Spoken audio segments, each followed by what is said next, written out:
turn over Mr. Fred Whitford. All right, you He's bet. from Purdue University. Take it over, Fred. You bet. So you can hear me and everything's on the screen? Yes, sir. Okay, very good. So I also wanted to offer some thanks.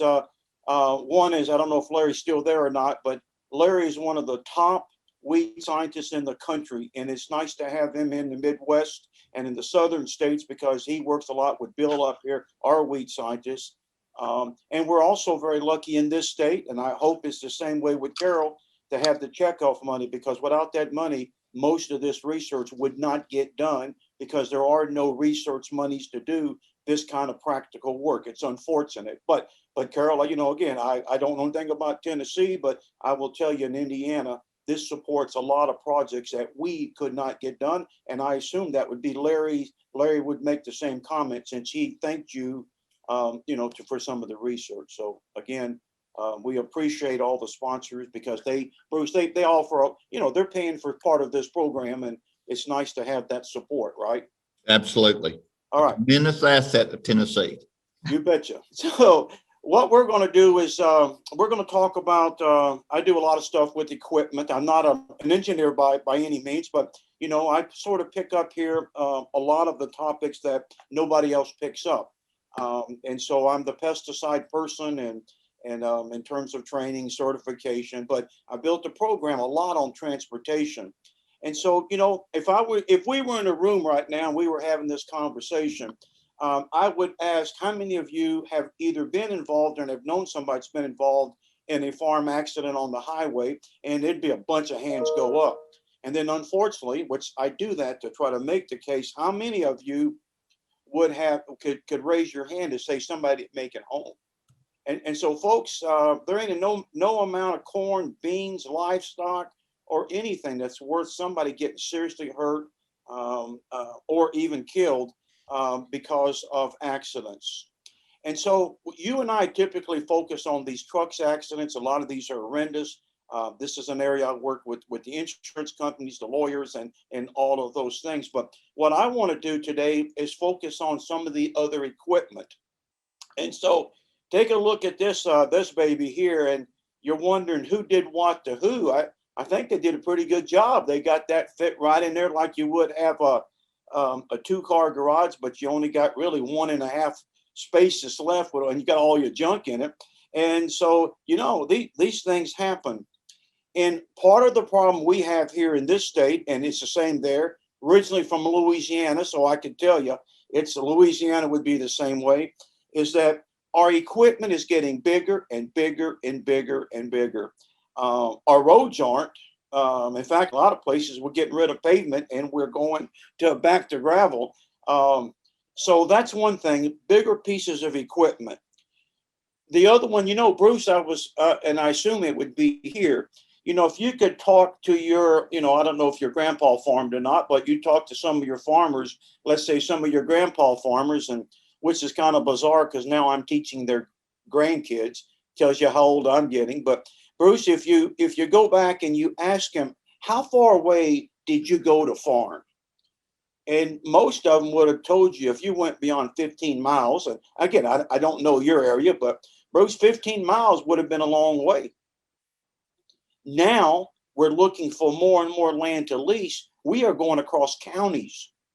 My ag retailers, those that are there on in the program, you're going 50, 60, 70 miles chasing acres, especially when it's one of these farmers that spends a lot of money with you and they want it done. So obviously, the more you travel, the more the chances are. And good Lord, on any road you're on, there are no speed limits.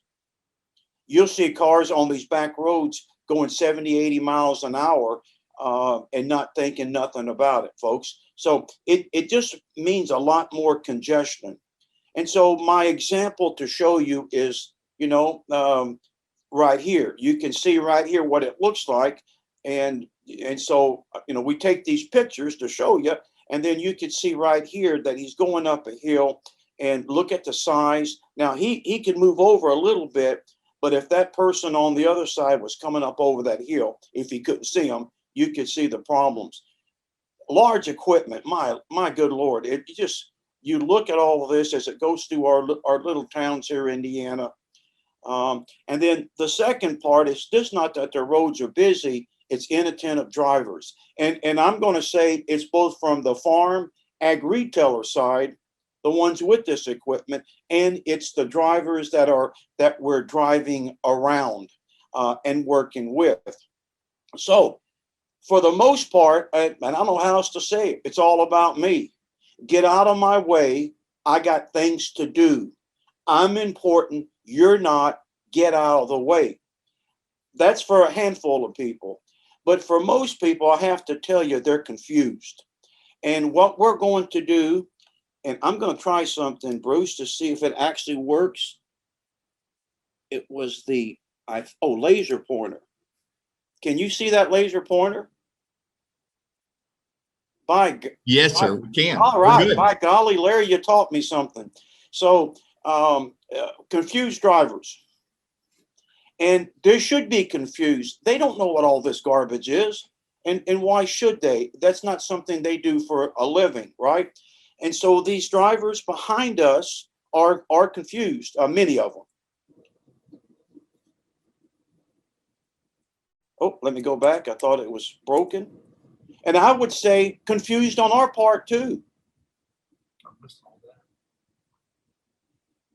Now, I don't know what to tell you. I know I want to keep things hooked together. It saves me a lot of time. But if you're going to take the road, and this is going to be a theme that I have, if you're going to take the road and don't fiddle around. So look what he's fixing to do. And first of all, I don't know. We've already got cars that have pulled over. So now after hitting that mailbox, he's going to pull over at a busy intersection. And what's he going to do now? He should have kept the road. He was confused. And so now you're going to see how people are trying to react around him. He doesn't know what to do. Go on. I mean, who's going to challenge him? Bruce, nobody's going to challenge this I dude. can't believe you put that big thing on the road. He just get moving, but now he's got himself stuck. And so the question is, this looks like a pretty busy road to me. And so he's put himself in a position here of a problem. Now, when I've done this talk before, people say, well, people are stupid. Okay, I can't control stupid, but what I can control is the outcome. So if you looked at this, what would be something that's stupid? And the answer is, what would keep somebody from driving up underneath that? And what I love is when you guys and gals tell me about these experiences, what would be stupid is to drive under this with a motorcycle. So if you have this, you can take care of this poor genetics. All you got to do is drive over a little bit to the right or a little bit to the left, and you'll remove the bad seed. But look at this one. I had to turn the sound off on this one because of the language, but I mean, folks, I don't know what to tell you. That takes some guts to start with, and now it's really funny, right? So yes, we have people who do stupid things, and we have to be expecting that. I assume here pretty soon there's going to be a lot of activity, and you're going to be putting yourself in these positions. So, and some of this is pretty simple. Simple things is normally what we don't do. We look for the more complicated things. But so for me, a simple thing is planning your job in the morning. And what I mean by that is in the morning, or is there any place that you should not be with your planters, cultivators, sprayers? And as you're thinking about that, I hope you would have said, well, maybe I shouldn't be at the school on those school roads, because those men and women are trying to get to their work as well. They're dropping their kids off. Maybe it's a factory. The last place you want to be is in a factory. Folks, I spent 6 years making bottles. I was It was a union job in Louisiana, and I worked shift work. And when we got out, I drove equipment in the back. And when we got off of work, we were ready to go. I mean, it might be, we worked all night long. We worked double shifts. And so you want to not be there when people, this heavy traffic. And some of you will argue, say, Fred, I have the right to be anywhere that I want to. And you're right. Then knock yourself out. So what we become worried about, and again, with this larger equipment, is something like this. And as you can see, I don't have really much room at all. This is how accidents occur. And even though in this state, and again, I don't want to speak for Tennessee, but in this state, we can be as wide and as long as we want to be with our farm equipment. There is no being left of the center line because the whole road is our road. But when there's accidents like this, insurance people pay up because a jury is not going to buy that. Simple things. You plan ahead and know there's a place or two you don't need to be. Road construction would be another one if we can work around it. Another one is cleaning your windows. And you say, oh, Fred, give me a break. Well, folks, I've been in some, and we laugh about this, that when you get in them, the only reason you wash them is because you can't see out of them. All that dirt and stuff is it's just filthy. So really try to keep this glass clean because you cannot see off the sides. When your boom's up against you, what you're doing is you're peeking through your favorite holes. And there's the computer side looking out. And so you're trying to judge everything around you when in fact that front view is really what I want to see. And so somebody said, Fred, you got to quit showing yellow, green, red. So just to abuse everybody, that includes the red, the green. Again, these booms up against these windows, and it's difficult to see. That's as simple as it is. So I want to make sure that my glass is every so often clean. I've got people that will clean it every morning before they take off, and it may not be with a Windex bottle, but they'll get a water hose and just spray all that off to be able to see it. Now, again, I'll say in this state, and somebody can send a chat or question, and Brewston can pick it up, or Angela. We have seat belts, but we're exempt from having to wear them. We don't have to wear them in our application equipment. And so a lot of you don't. So what happens in these sorts of accidents is when you're thrown from the seat, you're going straight forward. And this particular guy was kind enough to share this with me. And there is his stitches that he had in there. So again, whether I'm working in a field, and maybe you would say, well, I know my fields, I'm not going to run across a ditch, but maybe you're an ag retailer, and in fact, these fields may be new to you. I'd love to see you wear your seatbelt, but again, that's your call. Now, part of this deal here is these intersections. So as we come to intersections, this is probably outside of the railroad crossing where we have lots of different accidents. Because I don't know who you would say would win this one. This is a drone. We're shooting a drone and we're looking down at this. I don't know who would win, if that's a coal truck or the sprayer, whatever it would be pretty ugly. And I was trying to show this one. It wasn't in a sprayer, it was in our van, that we plant right up to the edge. And it makes it difficult when I am trying to decide. And what I have to do is I have to inch out a little bit at a time. It's been 2 years now. We had a really horrible accident where the person kept inching out, and then a truck with some kids came by, and that was the end of them. And again, nobody intended for people to be hurt, but these intersections are pretty bad. Now, all of you who have run equipment, there's a planner up there, it makes no difference. You know that in any line, they're going to say, I waited long enough. Here we go, I'm moving. And what always happens is once that first person leaves, and by the way, that first person who leaves is never right behind them. That's the person you can't shake. Actually, they're probably the most dangerous person is the one behind you that won't pass, because what they're going to do is block the traffic. And so it may be number two, number three, or somebody here who decides, I got to get around these folks or I'm going to be late to do whatever. And so what happens here, we normally can't see them. And so I would ask you, look at that car there. You're thinking, how do they know what's ahead? How do they know what's coming? If that's me in that blue car, I am going to hug that truck as tight as I can. And when that truck goes back over on the side, I'm going to be right there with them, because I don't want to be exposed out there in the open. We can't see them.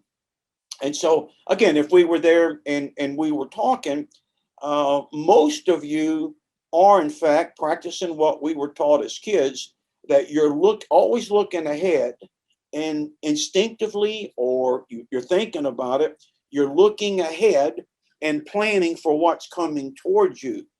The problem is, in a lot of equipment, we can't see what's behind us, as an example here. And again, you'll see people just pulling and going around. Again, look at the size of these pieces of equipment. And so it's just not just regular people or growers. This guy shot me this one here, and how he was mad. Here's a school bus that's passing on a double yellow. Double yellow means obviously don't pass. Now, I don't know why there's a double yellow there. There's got to be a reason, because it looks pretty open, right? And so we have to be able to anticipate what's behind me. So whenever I'm looking ahead, I can see cars and trucks coming around me. So this is why when you're sitting in, like most of our sprayers, you can't see nothing but the side a little bit and the front window, which is why I love these cameras now. They're cheap. They're very effective. I can have that be behind me, showing me what's up front. Some of your equipment has it, some of it doesn't. And so what we're looking at right here is me in the red in the red sprayer. And what you're seeing is what the camera is picking up.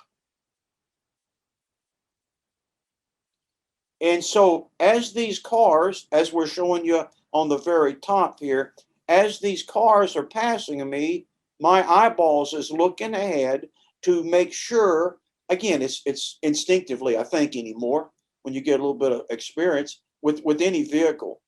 And so what you're able to do is plan ahead. Again, if we were there with you in person, we would have a bunch of you telling me they would not be on the road without those cameras being able to help me. And then you can see here, I've got people here just tailgating me, and you know that as soon as they can, they're going to make the pass. And so that is why those cameras, in fact, are well worth the money. And considering how cheap they are, it's a no-brainer. I picked this up because I thought it was pretty cool. These cameras also get dirty. And what this retailer had done is actually ran him some an airline to that, and he can blow off the dirt to make sure that he can visually see things. I thought that was a pretty clever adaptation to his camera. Sheriff's deputies are still trying to piece together exactly what happened, but a preliminary investigation shows a car, a van, and a farm tractor collided in a sharp curve here on Preemption Road, killing 5 people and injuring dozens more.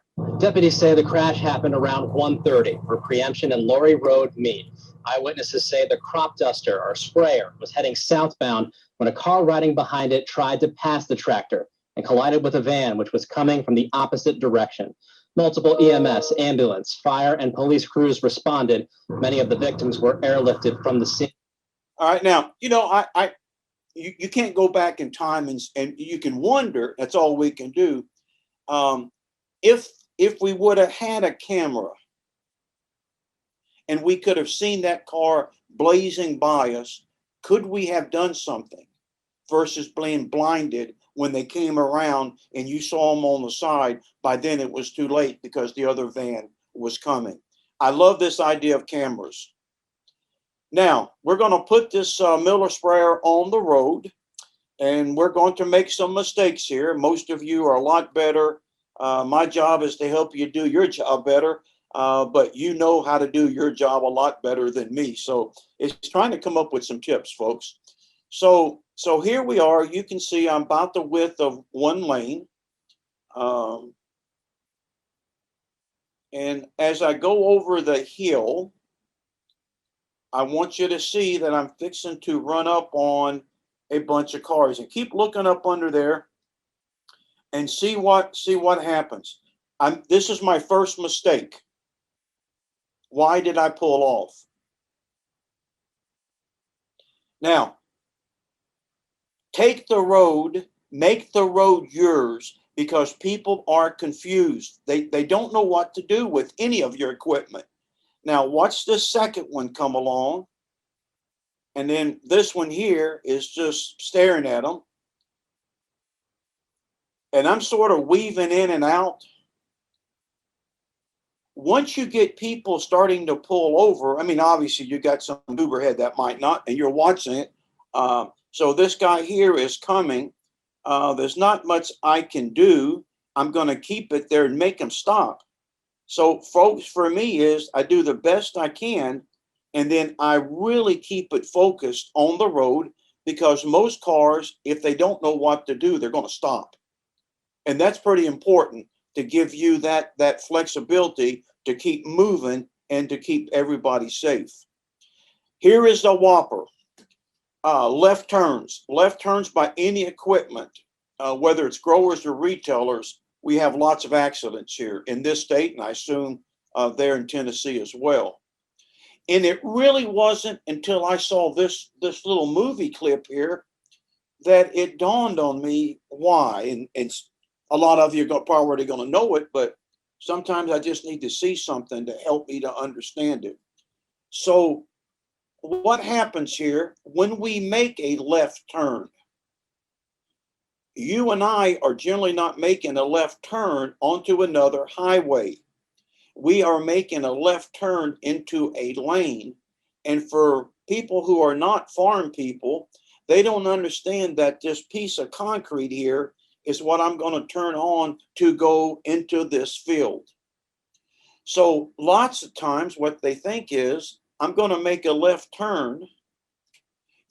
And I start to slow down, that you are actually slowing down to let me pass. In this particular case, once the person realized what was taking place, he or she tried to veer off to the right, but we still had the collision. So when I saw that, I say, okay. So my recommendation on that is pretty straightforward. Take the road, unconfuse people. So you're seeing here, I've just got a few behind, and I don't know if you could see enough on your screen right here where you can see that part of that tire is over the middle line. And some of you there, of these, whatever, nearly 500 people, a lot of you folks do this when you make that left turn. You're taking that middle road and you're saying, this is mine. Now, that person doesn't know anything about what you're fixing to do, but they can't move. You got them paralyzed, in my mind, to stay behind me. And then what I really like is, as I come to make that left turn, I want you to turn all your warning lights off. And if you've ever been behind these things, after a few minutes of blink, blink, blink, blink, you can't see it. You don't even notice it. But what you do notice is when you turn your lights off, then it wakes that person up. And folks, I've done it over and over, and it really works. So what I'd like to do is, as I start to get close to that left turn up here, I take that middle road, I turn my lights off pretty quickly, my back lights, and to wake them up. And then I start to slow down. And then by the time they understand what's going on, you've already made your left turn. And this is what we're talking about here. Blocking it. and then making that left turn. We always ask, well, you know, Fred, we got lights on these things. Well, yeah, lots of times if it's early, I mean, if you're working, you can't even see the lights because they're covered up. And we still have a lot of lights that are single bulb lights. And, you know, nowadays, everything has got LED lights, everything. And so there's a reason why we like the LED lights. Not the best example. I have one that's coming up better. Look at the difference between LED lights here and a single bulb. It's a major difference. But I'm still going to tell you, these lights are up high. They're not what we don't know what they mean. Why should we? So what we tried to do, and it actually worked. I think it cost us $40. I worked with one of our mechanics at the Purdue farm, and you can actually see if that'll make it work again. I'll make it go back and hit both of them. Oh, that's sweet. And this one here is not working for whatever reason, but you can see where we mounted it lower with the turn signal. And that to me was pretty important because that's about eye level for $40 plus the mechanic's time. And it took him a lot longer as he's trying to explain it to me. So $40, I can make this work, and it's got lights telling them I'm turning. This grower here took it one step further, and it's pretty spectacular. You can see he put on these strobe lights to try to catch people's eyes, and you can see them making that turn. Again, I'll go back and see if we can make this one. It's a pretty quick video. And again, the idea is trying to capture people's attention. These are relatively cheap. Most of you could do it in your sleep, and get them installed. What's kind of funny is, I don't know if, Bruce, you guys got very many one-lane bridges in Tennessee?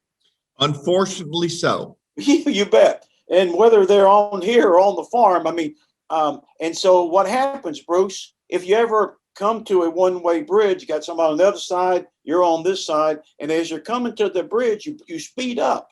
I don't know why. We all speed up to get across that bridge first, like it's going to make a big difference. Now, in this particular state, and that's something you'll have to check there, but in this particular state, we have weight limits. And I assume, Bruce, before you head out, that you have weight limits there too. Yes. And so I'm going to guess that the weight limit is it's not that anything that's above 15 tons, it's putting something on it that will accumulate the 15 tons. So as an example, some of our bridges, like on this one, if I put any piece of equipment on it, that whole weight of my equipment's on it. But let me show this one here. I mean, I wouldn't ride a bike across this one. Some of the bridges we got are pretty bad. And it is kind of important. This one is 3 tons. Person drove across it, and this is the end result. And I want you to see this. The funny part is that somebody says, well, they almost made it. Well, and they did. But 3 tons, look at what they're hauling. When they asked this person, didn't you see the signs? The person said, I sure did. But I didn't know how to convert pounds into tons. Now, this is a CDL driver. But I guess, Bruce, the real truth is that's as good an answer as any, because you're going to pay for this bridge. These bridges now belong to you.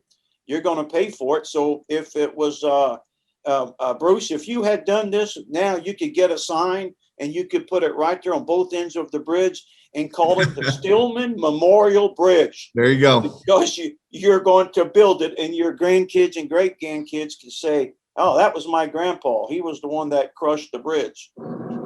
So what I'm worried about, first of all, you need to know generally what the upper weight of whatever you've got is. So if it's a sprayer, it would be full. So what I want to show you is, at least from my standpoint, these weight limits on the bridges is when I take that piece of equipment and drive it. And right now, I've got the whole thing on the bridge. I have put the maximum of whatever that weight is, right? That is what, for me, these weight limits mean. Now this, I need to do a little bit better, go back and collect this one. This one here, at any one time, I don't think that we had that sprayer completely over the bridge where everything was on it. We had some going on and off, and then when we went past it. So sometimes my weights can work like that. Okay, so you're on the road, you're doing everything you think you need to be doing, and never even thought about this until I got this picture here. And so asked them what was the deal on this one. So they were going fully loaded. They were fully loaded, and they flew up under this. They flew up under something like this. When they got emptied and they came back, they hit that upper part of that bridge. And if you stop and think about it, when they came through with all that weight, it had pushed it down. I bet you they barely had any clearance. But when they emptied it out, it pushed it all back up, and this was the end result. So if you've got any of those overpasses or those kinds of deal, just know how tall you are when you are empty. So if I know the weight and how tall I am, I know is the bridge safe, and I know if I can pass up underneath it. This is one in Indiana where we always, every single year, we have fatalities amongst farmers. And, you know, I don't know, we have now started doing one on railroad tracks. And so I'm just showing you one as part of that presentation. Oh, I see what the problem is, Bruce. When you use this, it takes your mouse away. That's what happens. So let me see if I can, while this is going on.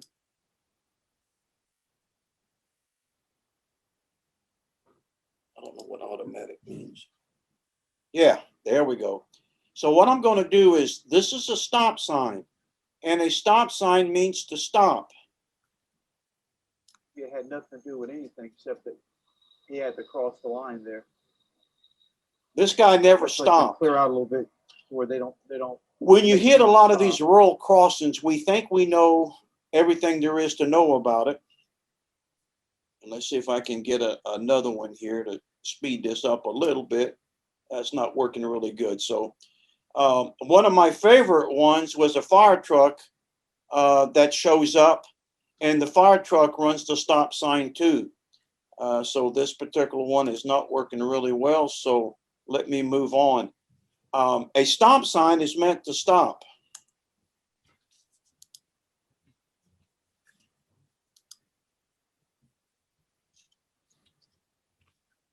So I hope, Bruce, that we're not having some issues here. Let me go back if I can. Yep.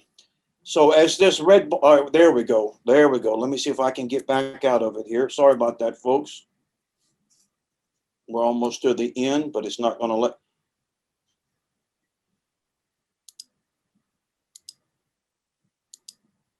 I'm trying to move back a little bit because I want to make a key point here. If I can get back to one more slide. And what I'm going to do, Bruce, there we go. I'm going to get out. I want to get out of this one and go to this. Okay. Folks, apologize for that. We're going to get there. Oh, you're good. Okay. I'm not sure why we're locked in here on something. So what I'm going to do,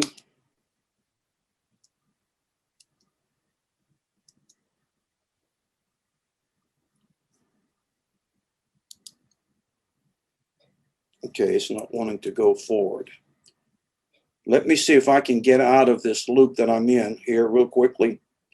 we're still okay on time, so I wanted to make sure we had enough time. Yes, sir. I can't escape.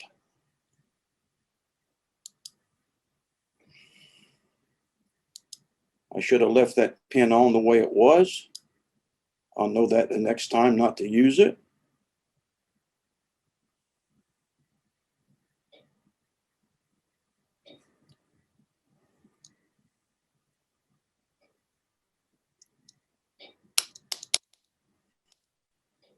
All right. So as this thing is moving, I wanted to make a point, and hopefully I can actually get to it here in just a second. Bruce, there is a stop sign, and we're supposed to stop. Every railroad has got a blue sign on it, and that's what we're going to try to get to here. If this thing will unlock itself. Every railroad has got a blue sign, and next time that you cross a railroad, I want you to look at that. That blue sign is on both sides. On that blue sign is a DOT number and a phone number. If you ever get stuck on the tracks, and this is something that happens to us actually a number of times, whatever kind of equipment, and there's nothing you can do on your end to stop this, is it, Bruce? No. Okay. I don't, like I said, we're locked in, and so without having to get out of it, I can't. So there is a blue sign, and on that sign, it tells you very specifically that railroad track belongs to somebody. Oh, very good. Let me just get right to it. This is perfect. Well, I spoke too soon. Let's let it go. There you go. Oh, it's still locked in. We'll come to it in a second. If I can just get to that one last couple slides. That blue sign, when you see it, it says this, who owns it. Also underneath it is, let's see if we can, nope. Also underneath that sign is a phone number. So folks, the next time you pass the tracks, I want you to look at that. Here we go. Let's see if I can do that. I want you to look at that blue sign. And if you're ever stuck on it and you don't hear the train, I want you to call that number. Okay, so we're having all kind of, there we go. We are still, I think, I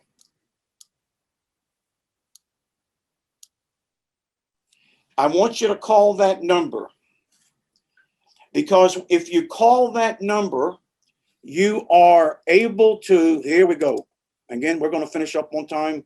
I'm not sure what's happening here, Bruce, but I want to show you that blue sign. It's computers. They want to have their own mind sometimes. I know. And apparently it's a lot more, got more of a mind than I do. So you would call on that blue sign, and we're going to, I don't think I'm going to share the screen now. Here we go. Let's see if we can make this work. I'm going to get to what we were talking about right here. There it is. You can see that, Bruce? Yes, sir. Okay. So this blue sign, every single track in the country has it. So if you get there and you don't hear something, that train's not around, because they're going to signal. You can call that number right there, 815, whatever, who owns that track, and you can tell them, I am stuck on this track. Sometimes these tracks got a hump.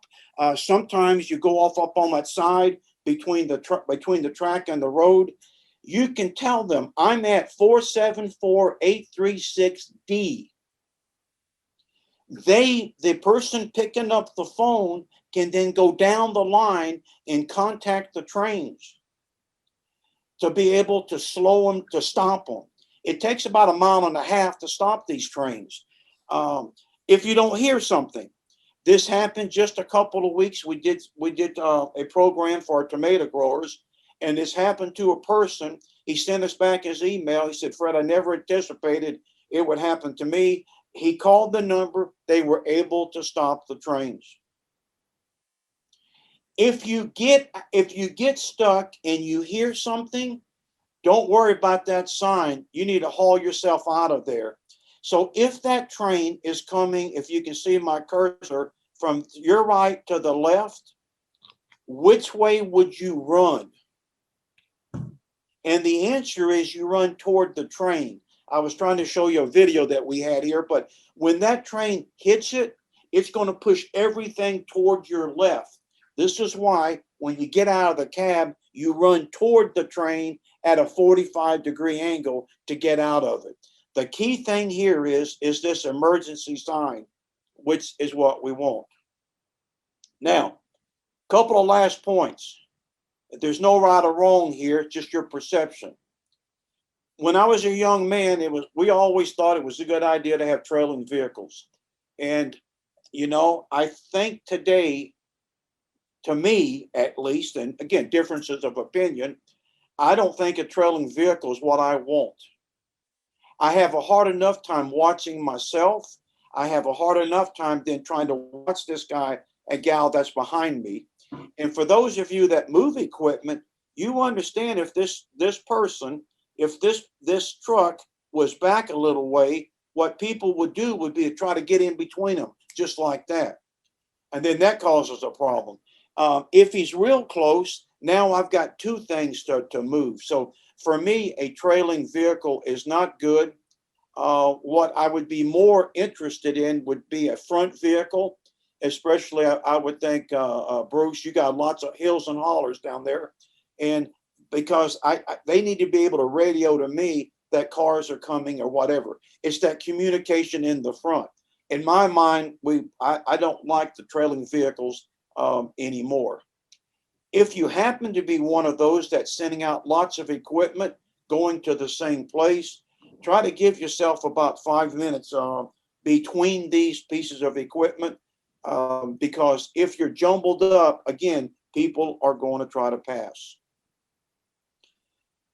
Second question is, I love driving at night now. We used to say not to go at night, but at nighttime, I can see my lights.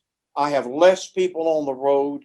I can use better roads. And plus, most of the drunks are still in the bars drinking.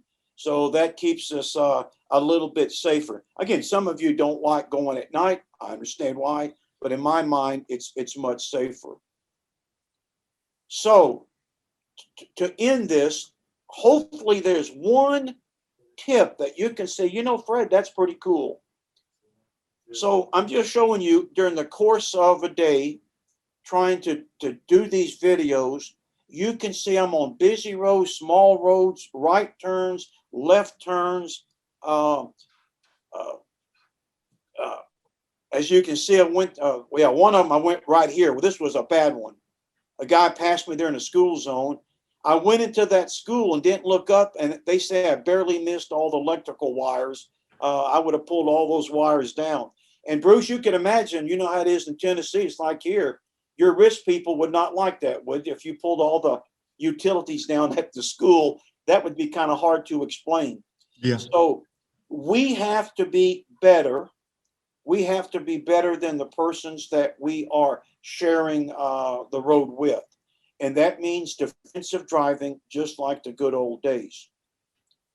If you are interested, in the presentation, I'll share it with you. So if any of the extension people there would like this one, that's fine.